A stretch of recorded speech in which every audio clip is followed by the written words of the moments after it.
Dan itu digambarkan, ya kan? Digambarkan oleh Rasulullah SAW ketika sahabat mengatakan, ya Rasulullah, kenapa kamu masih beribadah begini, mengerjakan begini, apa semuanya? Kamu kan dari diampunkan dosa-dosanya. Nggak boleh. Dia masuk surga jadi. Tapi apa kata Rasulullah? Afala akunu abdan?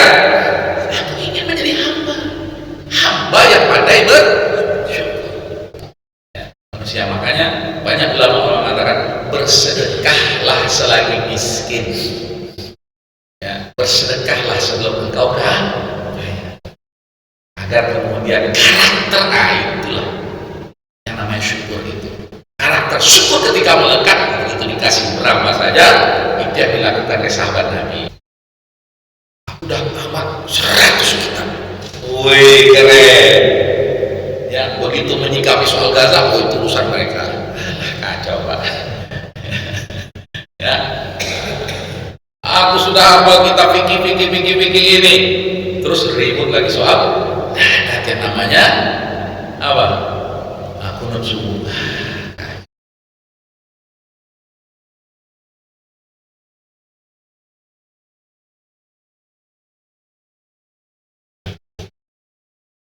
Bismillahirrahmanirrahim. Assalamualaikum warahmatullahi wabarakatuh. Apa kabar Bapak Ibu semuanya? Sehat? Alhamdulillah. Dan turun. Ya, mudah-mudahan ini adalah rahmah, kasih sayang dari Allah, sekaligus ujian. Ya, ujian keistiqomahan. Alhamdulillahirabbil alamin wa bihi nasta'in wa ala umuri dunya wad din. Allahumma a'inna ala dzikrika wa syukrika wa husni ibadatik. Allahumma innaka afuwwun tuhibbul afwa fa'fu anna. Allahumma inna nas'aluka ridhaka wal jannah wa na'udzubika min sakhatika wan nar. Amin ya rabbal alamin. Bapak Ibu sekalian yang berbahagia, pertama sekali tentunya kita bersyukur atas karunia dan kasih sayang yang Allah berikan. Dalam bahasanya Al-Quran itu, karunia adalah fadlullah, fadlun minallah, kasih sayang rahmah.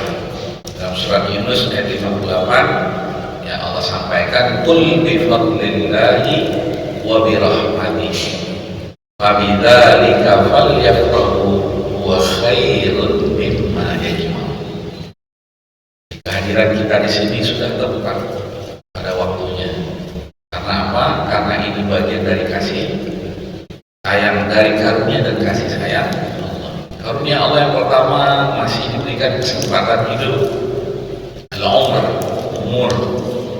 Ya, kalau bahasa kitanya diperpanjang umurnya. Sebenarnya bukan diperpanjang, ya, diberikan kesempatan. Ya, sampai waktu atau ajal yang ditentukan. Ila ajalin musamma. Nah, bagi seorang mukmin, ya, kalau dia masih diberikan kesempatan hidup, itu berarti bertambahnya kebaikan. Yang kedua, karunia Allah tidak hanya hidup yang Allah kasih, tapi sehat. Ya, sehat lahirnya, bisa melangkahkan kakinya, mengayunkan tangannya. Sehat batinnya, datang ke rumah Allah. Ya, kemudian mengikuti majelis zikirnya, majelis ilmunya, ya, setelah sholat berjamaahnya. Sampai mudah-mudahan nanti bisa kita tutup dengan apa? Dengan sholat, ya, isyraq atau sholat duha di awal waktunya. Bisa kita tambah juga dengan apa? Membaca Al-Quran.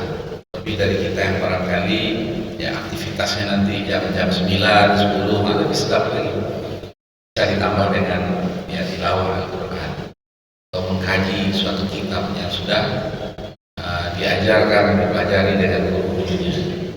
Ini tentunya, ya, tanda kita ini sehat, bisa beraktivitas.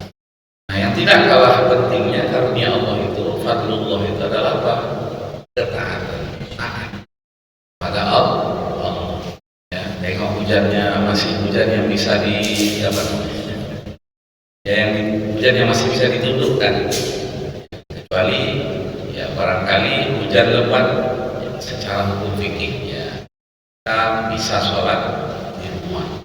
Di hujan ini terlebih kita punya roda 4, ada yang roda 6 mungkin ya, mungkin roda 2-nya ada masalah, atau punya payung, maka bukanlah penghalang bagi kita. Terlebih rumah kita dekat dari rumah Allah Subhanahu wa Ta'ala. Karena itu ya kita ingin selalu istiqomah dalam ketaatan. Jadi ada hidup, ada sehat, ada taat. Itulah karunia Allah yang setiap hari kita renungkan. Ya, betapa mahalnya karunia Allah. Kemudian yang tidak kalah pentingnya dalam surat Yunus 58 Allah katakan apa? Kasih sayang. Nah inilah hujan turun ya kita merasakan bahwasanya ini adalah kasih sayang dari Allah. Yang mungkin sebagian orang menganggap ini ya saat memperpanjang tidurnya, tapi bagi hamba-hamba Allah yang taat, ini adalah kasih sayang Allah membangunkan kita. Ya, ini bagian dari kelembutan Allah. Kalau bahasanya rahmat. Suatu ketika Rasulullah SAW sedang berkhutbah, ya, di atas mimbar, kemudian turun hujan. Langsung kemudian Rasulullah SAW memberikan apa? Memberikan penjelasan. Ya, semoga yang Allah turunkan kepada kita ini adalah kasih sayang. Berapa banyak air yang diturunkan menjadi bencana. Kita sholat subuh, kemudian ya ada kunut. Kunut di subuh itu salah satunya adalah dalam rangka daf'ul bala. Nah itulah kenapa Imam Syafi'i ya beristihad sholat subuh, di setiap sholat subuh itu ada kunut. Karena apa? Karena cobaan itu silih ya. Cobaan kepada pribadi, cobaan kepada orang banyak. Ya, cobaan berupa apa saja kan? Ada kematian, ya mau naudzubillah, ada pembunuhan, ada fitnah. Maka di dalam kunut itu ada yang terkait dengan apa? Allahumma infa'annal bala wal waba wal fahsya wal munkar. Sekarang saya tanya para bapak dan ibu, apakah ya hampir setiap hari kita mendengar atau kita melihat atau mungkin kita menyaksikan terjadinya apa? Al-fahsya, perbuatan yang dilarang oleh Allah. Ya kan? Kemudian ya kemungkaran, ya, hampir setiap hari, bahkan setiap saat kita mendengar tentang kemungkaran-kemungkaran. Kunut inilah yang menjadi salah satu sarana ya yang disyariatkan di dalam Islam yang kemudian kita praktekkan. Jadi ini menjadi apa? Menjadi dimensi operasional iman. Iman itu dimensi operasionalnya adalah ya berdoa kepada Allah Subhanahu wa Ta'ala. Alhamdulillah ya, kalau kita di masjid ini bisa melaksanakan ya doa kunut itu setiap hari, setiap subuh, mudah-mudahan kita dijauhkan dari segala bala, dari segala fitnah, dari segala perbuatan kejidan, mihan kita mazhar min hawa ma batan, yang nampak, nah yang beratnya ini tidak nampak. Kalau udah rusak aja, rusak anak kita, rusak istri kita, alhamdulillah rusak suami kita, ya kan? Yang selingkuh itu sekarang tidak hanya laki-laki, perempuan pula selingkuh. Dan itu kayak menjadi fenomena yang menyedihkan di tengah masyarakat kita hari ini. Bahkan masih status istri orang kawini, bahasanya begitu. Ya, saya belum selesai indahnya. La haula wala quwwata illa billah. Ya, nah, karena itulah Bapak dan Ibu sekalian, ya Allah mengingatkan kita selalu dengan surat Yunus ayat 58 itu apa? Qul bi fadlillahi wa bi rahmatihi. Ingatlah karunia Allah, ingatlah kasih sayang Allah. Ya, kita ini belum dihabiskan oleh Allah. Ya, ada istidraj dan ada waktu untuk kembali. Nah, insya Allah kajian kita ini kajian yang terkait dengan apa? Bagaimana kita kembali kepada Allah. Ya, kalau kita ingin mengenal Allah, kembali kepada Allah. Bagaimana caranya kita kembali kepada Allah? Apa yang berkaitan dengan pikiran, apa yang berkaitan dengan hati, seperti apa zikir-zikir yang sudah ya kita lakukan seperti selama ini dan lain sebagainya, ya, yang membersihkan jiwa kita. Dan itu misi kerasulan. Berarti misi kita hari ini, ya, karena kita pewaris Nabi, umatnya Nabi, ya, yang disebut dengan tazkiyatul nafs. Inilah sebagai muqaddimah. Yang kedua, mari kita bersolawat dan menyampaikan salam kepada baginda Nabi kita Muhammad sallallahu alaihi wasallam dengan mengucapkan Allahumma sholli ala Sayyidina Muhammad wa ala ali Sayyidina Muhammad. Assalamu alayka ya Rasulullah. Bapak dan Ibu sekalian yang dirahmati oleh Allah Subhanahu wa taala, kajian kita ini terkait dengan misi, ya, yang dijalankan oleh para nabi dan rasul. Bahkan jauh sebelum Rasulullah Shallallahu Alaihi Wasallam, ya, Nabi Ibrahim alaihissalam yang diperintahkan oleh Allah untuk membangun atau menyempurnakan bangunan Ka'bah. Ya, wa iz yarfa'u Ibrahimul qawa'ida minal bait, di dalam surat Al-Baqarah itu. Dah sempurna, ya, bangunannya sesuai dengan perintah Allah. Kemudian Nabi Ibrahim berdoa.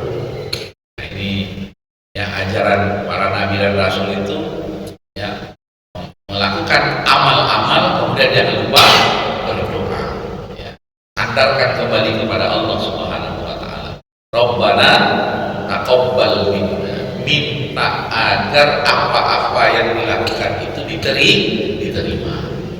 Nah, yang menarik pada ayat 129 surah Al-Baqarah itu, Nabi Ibrahim itu berdoa kepada Allah. Apa doanya Nabi Ibrahim? Ya, yang kemudian doa ini diistijabah sekian ribu tahun. Dalam hitung-hitungannya para ulama itu 5.000 tahun. Dia berdoa 5.000 tahun kemudian baru diistijabah oleh Allah doanya, ya, secara khusus. Apa doanya Nabi Ibrahim pada 129 surah Al-Baqarah itu? Ya, setelah dia menyelesaikan bangunan Ka'bah dan berdoa agar diterima amalnya beliau itu, Rabbana wa ba'as fihim. Ketika itu Nabi Ibrahim berada di mana? Di Mekah, kan? Karena bangun Ka'bah. Nah, di bumi Mekah itu, ya, di Ka'bah itu, Nabi Ibrahim berdoa kepada Allah, ya, Rabbana, ya Rabbi, ya Allah, dengan segala rububiyah yang dimiliki oleh Allah, ngasih, pengayang, ya, memberi rezeki, ya kan, memberi ketenangan. Perlu ketenangan dalam hidup kita ini, kan, ya, dan Allah memiliki sifat-sifat yang mulia. Wa ya Rabbi, ya, wa ba'as fihim, utuslah, yang nanti ada utusan, ya, fihim, padahal belum ada orang ini, ya, di Makkah ini belum ada orang, tapi Nabi Ibrahim doanya apa? Utuslah di tengah mereka. Nabi Ibrahim yakin ini akan menjadi pusat keramaian untuk beribadah kepada Allah. Maka kemudian Nabi Ibrahim berdoa apa? Utuslah di tengah mereka. Ini belum ada siapa-siapa, tapi Nabi Ibrahim berdoanya apa? Utuslah di tengah mereka Rasulan, seorang utusan, ya, seperti Nabi Ibrahim dan menjadi utusan Allah. Maka Nabi Ibrahim berdoa kepada Allah agar, ya, ada utusan kelak, ya, minhum. Nah, minhum ini berarti dari jenis manusia, bukan dari jin, bukan dari makhluk yang lain, apalagi makhluk luar angkasa katanya, ya, tak ada, tapi minhum, ya, yatlu alaihim ayatika. Yang pertama sekali, ya, dari tugas seorang utusan ini adalah apa? Membacakan ayat-ayatmu, membacakan ayat-ayat Allah. Nah, disinilah ya pentingnya kita itu tafakkur. Ayat liulil albab, merenung, tadabbur, ya, ambil muhasabah diri kita dalam penciptaan langit, dalam penciptaan bumi, ya, dalam penciptaan manusia, dalam penciptaan sarana-sarana dalam kehidupan kita. Maka disebut dengan fitrah kehidupan. Ada fitrah kehidupan, tapi kemudian bila ada fitrah manusia. Jadi sarana untuk apa? Tafakkur, tadabbur, ya, membaca ayat-ayat Allah. Nah, yang membedakan seorang muslim dengan orang yang tidak muslim, ya, ini mereka itu ilmuwan-ilmuwan, pakar-pakar, mereka tidak berujung kepada apa? Kepada Allah, tapi berujungnya ya sebatas ilmu pengetahuan yang kemudian mereka sebut dengan kemajuan. Apanya maju? Ya, sementara bagi seorang muslim itu adalah tanda-tanda kebesaran Allah. Nah, disinilah tugas seorang rasul itu menyampaikan kepada umatnya, ya, apa yang mereka lihat, mereka rasakan, mereka teliti, riset, ya, atau alam yang mereka tunjukkan, semuanya dalam rangka menemukan Allah Subhanahu wa Ta'ala. Ini yang disebut dengan tilawah. Ya, kita selama ini, ya, mendengar istilah atau membaca istilah tilawatul Quran. Sebenarnya fungsi tilawah adalah membaca ayat-ayat Allah Subhanahu wa Ta'ala. Ada istilah kemudian apa namanya? Ayat kauniyah, ada ayat kauliyah dari Al-Quran, ya, menjadi bahan untuk bertafakkur.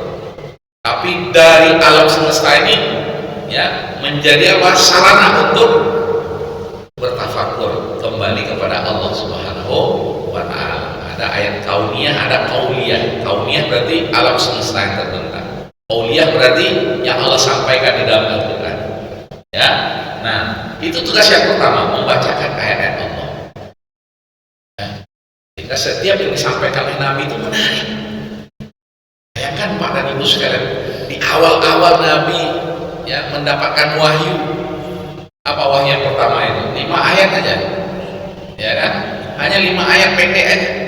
Surah Al-Alaq itu hanya yang 5 ayat pertamanya itu diturunkan pertama sekali. Tapi itu sudah menggoncangkan dunia. Ya, sehingga orang yang lurus, ya, kehidupannya langsung beriman. Nah, itulah yang dialami oleh, ya, Khadijah, yang dilakukan oleh Sayyidina Abu Bakar As-Siddiq. Bahkan kepada anak yang dianggap di bawah umur sekalipun, begitu dibacakan ayat-ayat Allah Subhanahu wa Ta'ala, ya, langsung, ya, Sayyidina Ali itu beriman, ya, kepada Allah Subhanahu wa Ta'ala. Iqra bismi rabbikal ladzi khalaq.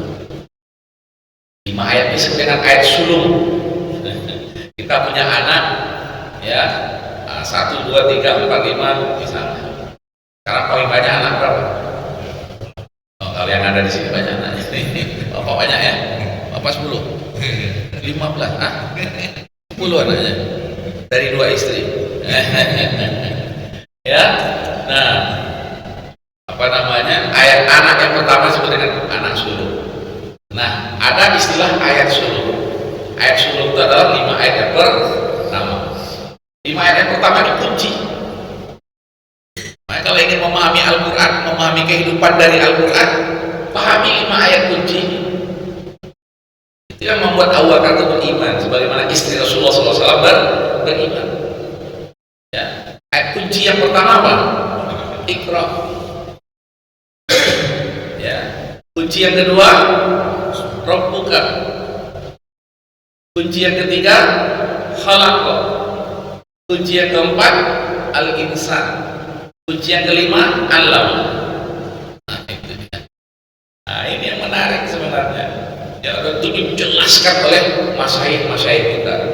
Bagaimana ya Allah Subhanahu wa taala ketika menurunkan 5 ayat yang pertama ini menjadi kunci ya untuk memahami Allah, ya, memahami kehidupan ini, memahami diri kita, ya. Kemudian bagaimana kita belajar. Makanya Iqra itu dengan Alama berbeda. Kunci yang pertama dengan kunci yang kelima berbeda. Kunci yang pertama itu Iqra, ya. Kemudian nanti kunci yang kelima ada Alama. Allamal insana ma lam ya'lam. Allama bil qalam. Yang pertama Iqra bismi rabbika Iqra rabbukal akram. Kemudian kunci yang terkait dengan Rabbuka, yang terkait dengan khalaqa makhluk, ya. Allah al-Khaliq. Kemudian ada makhluk yang diciptakan. Tapi yang menarik itu ada juga kunci yang keempat, ya, manusia. Padahal manusia itu dia menjadi bagian dari makhluk, tapi Allah khususkan sebagai sebuah keistimewaan dari makhluk-makhluk yang Allah ciptakan yang namanya manusia, maka menjadi kunci. Dan Allah sebut itu di awal-awal wahyu diturunkan kepada Rasulullah SAW. Bapak Ibu sekalian, yang menarik dari 5 ayat sebelum ini, setiap kunci ini disebut 2 kali. Ya dah, coba kunci yang pertama apa? Iqra. Sebut 2 kali enggak di dalam 5 ayat yang pertama ini? Ya kan? Iqra bismi rabbika. Kemudian Iqra wa rabb. Ada apa ini? Al-Quran kan ada hikmahnya. Apalagi orang-orang yang apa? Yang mempelajari Al-Quran ini, ya, maka akan mendapatkan, ya, sesuatu yang luar biasa. Kenapa Allah menyebut, ya, kunci yang pertama Iqra ini 2 kali? Ya, sesuatu itu kalau disebut sekali saja oleh Allah dalam Al-Quran penting. Bagaimana kalau disebut lebih dari sekali? Disebut 2 kali, ini baru 5 ayat pertama ini. Nah, yang kedua ketika ya disebut Rabbuka. Rabbuka berapa kali disebut di situ? Iqra bismi rabbika. Kemudian Iqra wa rabbuka. Berapa kali, Pak? 2 kali juga. Ada apa ini? Nanti dalam ilmu tazkiyatun nafs kita belajar. Mohon maaf nih Ustaz Lasri ini doktor ya, karena beliau minta Ustaz kajian tazkiyatun nafs siap. Saya sebenarnya paling suka nih kajian ini nih, ya. Cuma kadang orang Ustaz kajian tafsir aja lah, enak apa juga tazkiyatun nafs, ya, kajian aliran aja lah Ustaz, ya, nggak ada masalah juga karena itu bidang saya, ya. Begitu juga di tazkiyatun nafs. Ini terkait dengan maqam. Ada seorang ulama itu sampai kemudian dia punya karya hanya, ya, berbicara tentang 1 ayat di dalam Al-Quran. Karena itu terkait dengan apa? Penyebutan 2 kali terinspirasi, dikaji dari ulama-ulama. Masya Allah, ini terkait dengan ilmu maqamat. Ilmu tazkiyatun nafs, penyucian diri itu ada maqam namanya, ya. Nah, ini nanti insya Allah kita belajar di situ.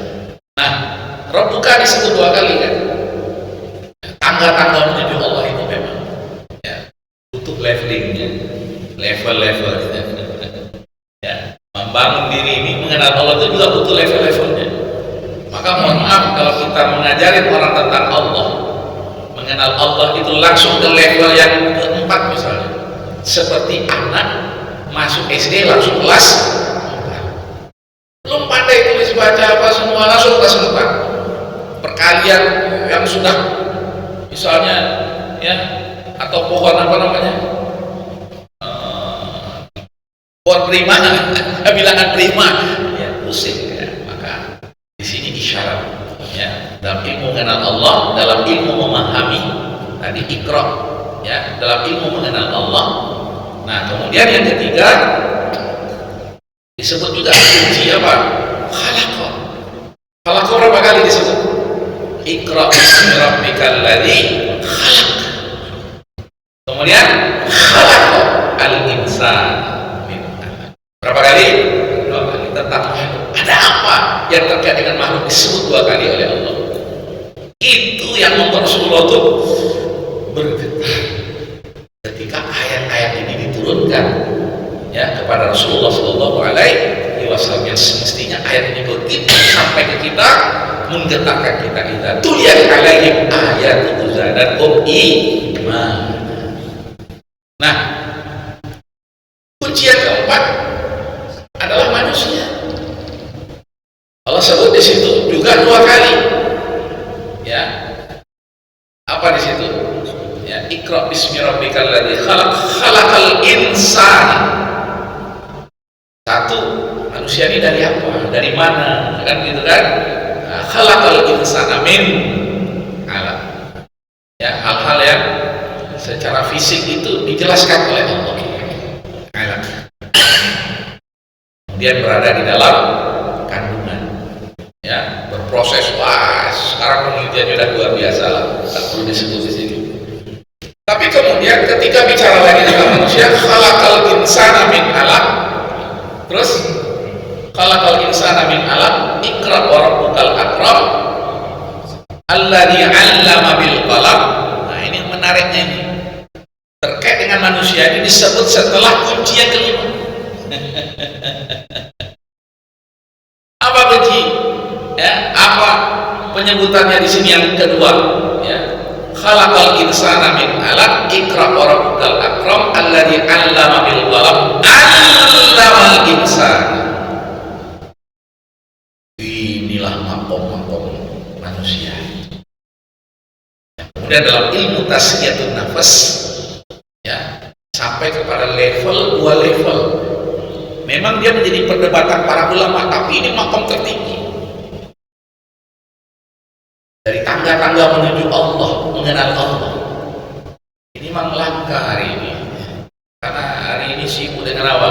Pileg, pilkada, politik, caci sana, caci sini, rendangan. Hilang ilmu semestinya. Ya, ini harus kita miliki. Nah, allamal insana ma lam ya'lam, itulah yang membuat muslim itu orang istimewa dari seluruh manusia. Kita tak bicara makhluk lagi. Kalau bicara makhluk, manusia yang paling mulia. Kalau karomna bani Adam wa hamalnahum, dan kami telah muliakan bani Adam, manusia secara umum, dimudahkan urusannya. Wa hamalnahum fil barri wal bahri wa razaqnahum minat thayyibat, semua orang dikasih rezeki, ya nah. Wa razaqnahum minat thayyibat wa faddalnahum ala katsirin mimman khalaqna, dan kami tinggikan derajat manusia ya dari seluruh ciptaan yang lain. Itu terkait dengan manusia secara umum. Tetapi dari manusia itu sendiri dipilih oleh Allah. Nah, inilah yang namanya mukmin. Kayak seorang mukmin itu ya ketika dia tahu tentang dirinya, dia harus mengenal Allah, ya kan? Ya, kemudian dia harus belajar.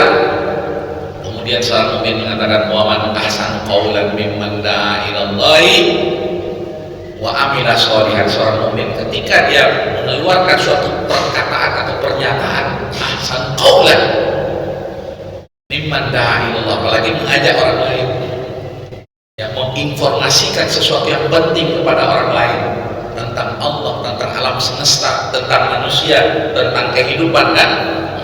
Nah, wa qala innani minal muslimin, sungguh aku sebagai seorang muslim. Artinya di sini apa?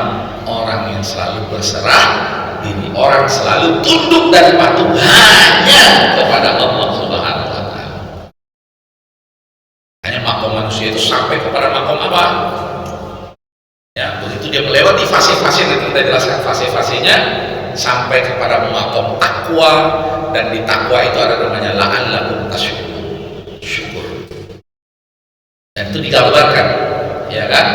Digambarkan oleh Rasulullah SAW ketika sahabat mengatakan, ya Rasulullah, kenapa kamu masih beribadah begini, mengerjakan begini, apa semuanya? Kamu kan dari diampunkan dosa-dosa. Nggak boleh. Ya masuk surga aja deh. Tapi apa kata Rasulullah? Afala akunu abdan? Aku ingin menjadi hamba yang pandai bersyukur.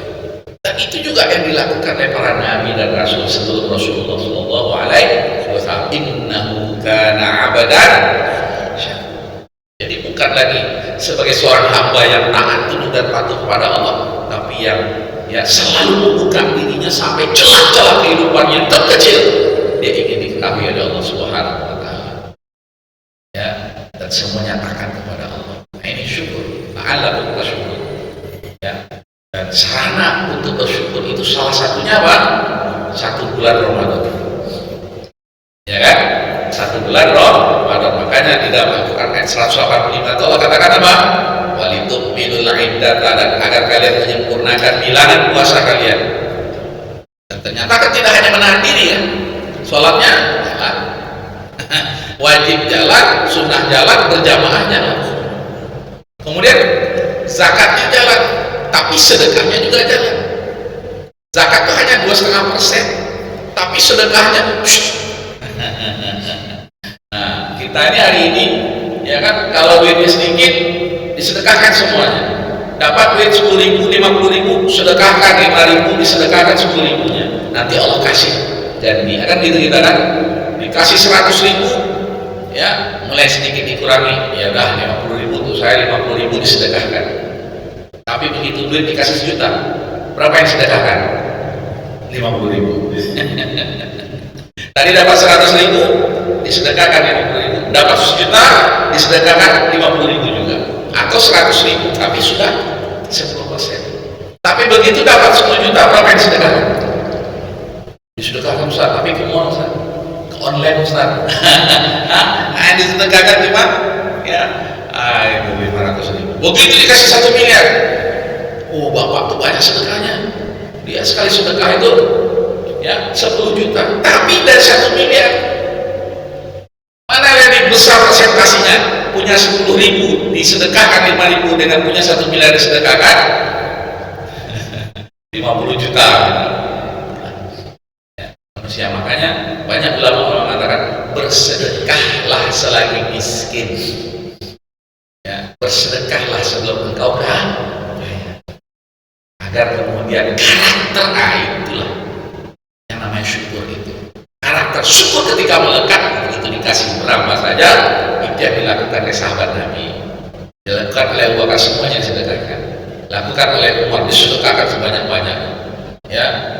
Kemudian Allah kasih kepada Abdurrahman bin Auf, disedekahkan sampai kemudian membiayai peperangan ya. Kita kebayang nggak perang Gaza itu, amunisi untuk membeli satu apa namanya itu ya, yang untuk membunuh, untuk menghancurkan tanknya Israel itu berapa harganya itu, walaupun tank Israel itu sekian miliar harganya kan, nah, tapi itu kan modal yang harus investasi yang harus dikeluarkan ya, modal belanja.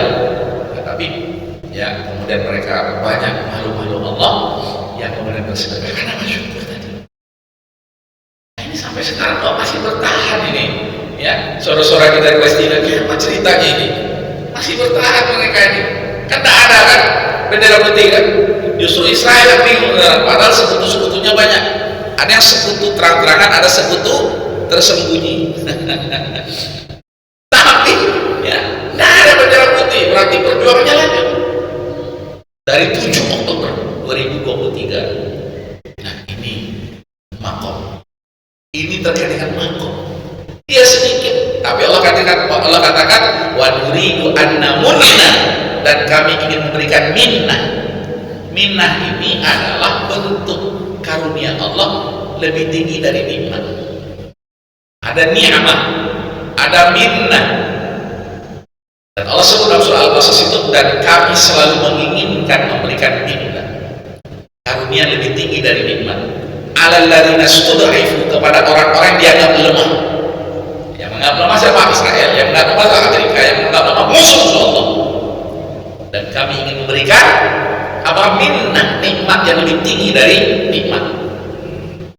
Alal ladzina stud'ifu, kepada orang-orang yang dianggap rendah, dianggap lemah fil ardi ya, masih di bumi. Bumi ini hanya bagian kecil dari galaksi 5. Jadi apa yang disombongkan oleh Israel dan musuh-musuh Allah? Ini dalam Tazkiyatun Nafs penting kita belajar. Kadang ada sesuatu ya, problem dalam hidup kita ini ya, kita mudah kembali ke jalan Allah. Karena kita tidak lebih susah dari saudara-saudara kita yang di Palestina ini, tapi mereka bertahan karena apa? Karena Allah. Terbayang oleh mereka, kecil aja ini. Tinggal kapan waktunya Allah matikan, mereka matikan. Tapi kalau kami Allah matikan lebih dulu, syahid di dalam selesai. Maka nanti kita juga bicara tentang kematian di dalam ilmu tazkiyatun nafs. Ya apa? Ya, kita ini mempersiapkan kematian itu. Maka Allah katakan kami memberikan minnah kepada orang-orang yang ada Allah di bumi. Ya fil ardi. Kemudian yang tidak kalah pentingnya Pak, wa naj'aluhum a'immatan. Jadi tidak hanya memberikan minnah, mereka bisa bertahan, ada yang membantu mereka, yang mensupport mereka, tinggal kita menjadi bagian dari yang mensupport mereka, kan itu jadi pertanyaannya kan. Nah, tapi kemudian Allah katakan dan kami ya menjadikan mereka a'immatan. A'immah, imam, apa artinya? Pemimpin. Boleh jadi saudara kita yang sekarang di Gaza itu, di Palestina itu, ya mereka sekarang itu habis-habisan, banyak yang jadi syahid. Tapi boleh jadi inilah menjadi cikal bakal apa lahirnya pemimpin a'immah. Yang ngomong siapa? Allah. Nah disitulah ketika Allah mengatakan allamal insana ma lam ya'lam. Oh iya, mudah bagi Allah Subhanahu wa ta'ala mengajarkan ini dan nanti akan mewujudkan pemimpin-pemimpin. Ini kan banyak hadis-hadis kan yang menguatkan ya tentang akan adanya pemimpin-pemimpin ya yang kemudian mereka inilah yang menjadi pemimpin kita insya Allah. Mungkin kita masih hidup lahir pemimpinnya kayak gitu, amin ya. Mau skalanya Pak, mau skalanya rumah tangga, kepala rumah tangganya ya, mau skala RT, PRT nya oke, ada PRT di sini. Kalau Musoji PRT nya ada oke nih. Ya, Pak RW oke, Pak Lurah mantap, Pak Camat wis keren, wali kota tenang aja, masih 50 hari lagi. Nah, untuk apa namanya mendaftar di KPU ya masih bisa ikhtiar gitu Ustaz Dokter. Pak Imam ya, apa ya? Yang kecewa kemarin apa nih Pak Kiai? Wah banyak lah. Ya. Ikhtiar. Ya kita ini ya tidak lebih susah dari saudara-saudara kita yang lain. Termasuk dalam memilih pemimpin. Karena nanti dalam ilmu tazkiyatun nafs itu ya bagian dari proses mensucikan diri itu ada namanya apa? Ya terkait dengan kepemimpinan. Nah kadang kita menganggap proses tazkiyatun nafs itu hanya diri kita sendiri. Itu harus dibantu dengan namanya apa? Jamaah muslim. Masyarakat muslim harus diwujudkan. Dan tidak mungkin sebuah masyarakat terbangun kalau tidak ada pemimpin. Makanya bicara ke pemimpin. Kalau dalam bahasa sekarang bicara politik. Makanya harus kita bangun mindset. Nah inilah ikro itu, membangun mindset ya tentang kepemimpinan itu seperti apa. Maka dalam ilmu tazkiyatun nafs dijelaskan. Tapi dia tidak berdiri sendiri, harus dengan apa? Nah ini yang ketiga yang disebutkan wa yu'allimuhumul kitaba wal hikmah. Ya, mensucikan diri itu ada terkait dengan apa? Taklim. Ini kunci yang kelima kan? Ya, ilmu. Dan hari ini luar biasa kajian. Ilmu luar biasa, ikrohnya nggak jalan. Padahal ilmu ini menghasilkan ikroh mestinya sikap. Aku udah tamat 100 kitab. Wih keren. Ya begitu menyikapi soal Gaza, itu urusan mereka. Kacau Pak. Ya. Aku sudah hafal kitab fikih ini. Terus ribut lagi soal adat yang namanya apa? Aku subuh. Jadi begitu Imam, Allahumma hadina fi man hadait. Ya aja deh. Ya, kacau. Ya, atau sebaliknya. Imam yang sami Allahu liman hamidah. Nah, baca Allahu Akbar. Dia baru pula kacau.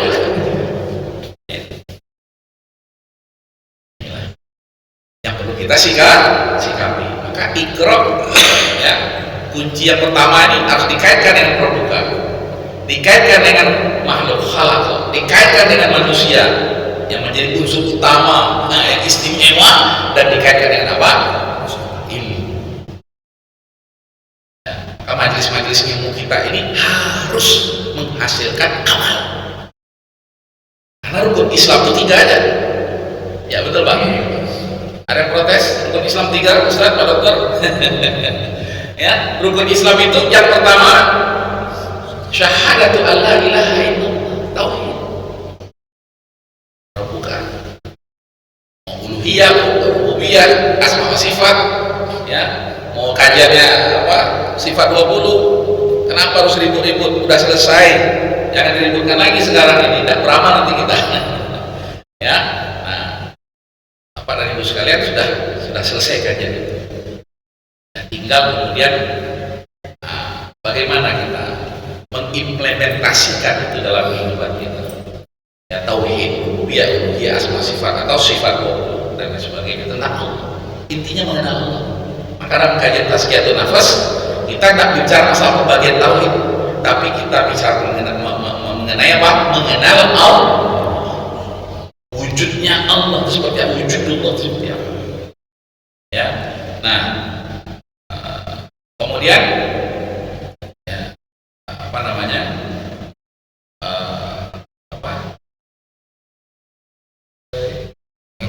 syahadat ya, la ilaha illallah. Yang kedua, wa asyhadu anna Muhammadar Rasulullah. Nah, ittiba Rasul itu penting. Kita bagaimana mengenal Allah kalau nggak ittiba Rasul? Fattabi'uni yuhibbukumullah. Ini yang disebut dengan rukun yang kedua. Ya, masalahnya asyautul awal itu rukun yang pertama, asyautul tsani itu rukun yang kedua. Ya, jadi di 2 kalimat syahadat itu sudah 2 rukun. Rukun yang pertama ya, bersaksi dari Tuhan selain Allah. Maka rukun yang kedua adalah bahwasanya Muhammad adalah utusan Allah, karena dari Nabi itulah kita tahu bagaimana beragama. Nah, rukun yang ketiga inilah amal soleh. Amal soleh inilah induknya itu sholat, induknya itu puasa, induknya itu zakat, induknya itu kalau dikatakan rukun Islam itu hanya 5. Bagaimana amar ma'ruf nahi munkar yang lain? Nah, inilah yang difahamkan kepada kita ya oleh salafus soleh, oleh ulama-ulama kita. Amal soleh jelas di dalam Al-Quran dan Sunnah Rasulullah SAW, sampai kemudian ya membuang sampah. Jadi itu amal soleh kan? Nah, kalau kita hanya mengkaji rukun itu hanya 5, masalah kita. Maka kita katakan amal soleh. Nah, induk, ini yang disebut oleh para ulama ya ummahatul ibadah. Dan induk-induk ibadah ini masya Allah dipraktekkan setiap hari. Kalau dia tidak wajib atau fardu, dia masih kategori sunnah. Tapi ingat Pak, Allah dalam hadis qudsi sudah mengatakan apa? Dan selagi hamba-hambaku mendekatkan diri kepadaku dengan apa? Ini setelah fardu nih, mendekatkan diri kepadaku dengan sunnah bin nawafil. Dia melaksanakan tidak hanya fardu, tapi ditambahnya dengan sunnah. Puasa, tidak ada lagi puasa fardu yang wajib, kecuali Ramadan yang akan datang lagi. Tapi kenapa kita berpuasa sekarang? Hatta uhibbu, untuk mendapatkan cinta Allah. Yang namanya tazkiyatun nafas. Makanya orang berpuasa terus. Mau Senin Kamis tafadhol. Mau 13, 14, 15 namanya ayyamul bid. Mau apa lagi? Puasa munasabah sebentar lagi nih ada namanya puasa Asyura. Oh, untuk ya biar nggak sama dengan orang Yahudi, maka Rasulullah berpuasa Tasyu'a wa Asyura. Ya, di 9 dan 10-nya Asyura. Kemudian diartikan juga bisa 10 11-nya. Ya. Atau boleh nggak usah berpuasa 9, 10, 11, nggak boleh juga. Yang nggak boleh berpuasa itu kapan? Ayyamut tasyrik. Ayyamul Id itu kan selain puasanya. Ya di luar waktu yang dilarang. Bahkan kemudian kalau ingin lagi makomnya naik, ya apa kata Rasulullah? Sebaik-baiknya puasa dan puasa daun. Sehari puasa, sehari nggak sehari puasa. Berarti dalam 1 bulan itu ya lebih kurang 15 hari berpuasa 1 bulan. Ya padahal puasa yang wajib itu hanya di bulan Ramadan. Ini pada ibu sekalian, ya dalam ilmu tazkiyatun nafs kita akan bicara masalah apa? Hukum. Nah inilah ada hukum yang adna, yang minimal, standar minimal bahasa kitanya, SOP harus dijalankan. Tapi di dalam Islam tidak hanya cukup standar minimal, ada yang namanya al-jur. Karena ilmu tazkiyatun nafas kita bicara tentang high quality. Itulah nanti ketika kita bicara iyyaka na'budu wa iyyaka nasta'in, bagi orang yang baru bertobat akan berbeda dengan orang yang pandai bersyukur. Dan yang lebih tinggi sebagai penutup, sudah masuk ya Pak? Sebagai penutup yang lebih tinggi itu disampaikan Allah dalam surat Al-Hajj, yang sebenarnya dalam prakteknya itu setelah Idul Fitri. Ini Ramadan nih 30 hari, Idul Fitri kembali ke fitrah 1 bulan, ya menjadi orang yang pandai bersyukur. Ini masuk kategori takwa juga kan, la'allakum tattaqun. Tapi kemudian kata Rasulullah, barang siapa yang kemudian ya setelah menyempurnakan puasa Ramadannya, kemudian dia puasa 6 di bulan Syawal, ya, atau dia puasa Senin Kamis, atau dia puasa Daud, ya sampai kemudian di ujungnya Syawal, Dzulqa'dah berapa hari ini? Lebih kurang 2 bulan, berarti 60 hari ya, lebih kurang. Kemudian di ujungnya ada 10 hari, sebagaimana 10 hari di akhir Ramadan, tapi ada juga 10 hari dipakai 70 hari. Kalau ngitungnya dari Syawal, Dzulqa'dah dan 10 hari di awal Dzulhijjah, dia masuk di bulan Dzulhijjah di 10 hari pertama, tapi dia adalah paket 70 hari di 10 hari terakhirnya. Makanya banyak nggak amal soleh di situ, nilainya tinggi nggak? Iya. Kata Rasulullah, afdhalul ayyam. Nah itu sudah berlalu kan kemarin itu puasanya. Nah itu ibadahnya, sholatnya, puasanya, ya zakatnya atau sedekahnya, itu ibadah semuanya. Ya, yang mau umroh, yang mau haji yang lagi. Nah itu kan itu. Ini rahasia Allah. Ketika Allah mengatakan, dan hari-hari yang kami pergilirkan, wa tilkal ayyamu nudawiluha bainan nas, lita'lamu ada sini ini ada apa ini? Ya, sampai kita bisa ya mendapatkan pencerahan dari bilangan-bilangan waktu. Begitu juga hari-hari dari Senin. Sebenarnya hitungnya itu dari Ahad, Senin, yang kedua, hari yang ketiga Selasa, hari yang keempat Rabu, ya sampai kemudian amal-amalnya sahabat, ya terutama dalam menghatamkan Al-Quran itu, mereka biasanya menghatamkan dalam 7 hari. Nah itulah ketika ditelusuri ya dari beberapa riwayat, rupanya amalan sahabat itu ya dalam menghatamkan Al-Quran yang 30 juz itu dalam 7 hari itu mereka punya kaidah 1, 3, 5, 7, 9, 11, 13 dan hari yang ke-7 sisa suratnya yang 65 lengkap 100 kopas surat. Nah ini ya nanti insya Allah ya lambat atau cepat ya akan dapat kita pahami dengan baik, sehingga insya Allah Bapak dan Ibu sekalian ya kita menjadi apa? Ihsan. Nah itu dia, syukur kemudian ihsan. Orang kalau sudah ya sampai ke 70 hari itu berarti kalau dikumpulkan jadi berapa? 100 hari. Makanya terkait dengan ihsan ini ya nilainya bukan lagi sekedar mujahadah bersungguh-sungguh, tapi kemudian sampai kepada tadhiyah, berkurban. Maka kemudian Allah katakan syiarnya adalah menyembelih hewan kurban kan, tapi kemudian Allah katakan Allah tidak butuh dagingnya, tidak butuh darahnya, tapi yang Allah butuhkan apa? Takwa. Dan makomnya apa? Wa basyiril muhsinin. Kalau di Ramadan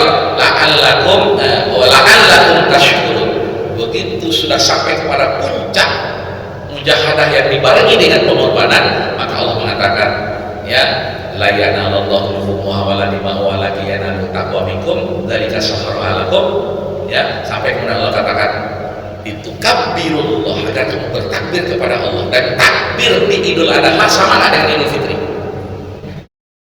Idul Fitri itu sampai maghrib, ya, sampai menjelang maghrib di harian yang pertama 1 Syawal itu. Tapi di Idul Adha Idul Fitri sampai kapan? Ada apa nih Pak? Disunahkan oleh Rasulullah itulah jalan Rasul itu.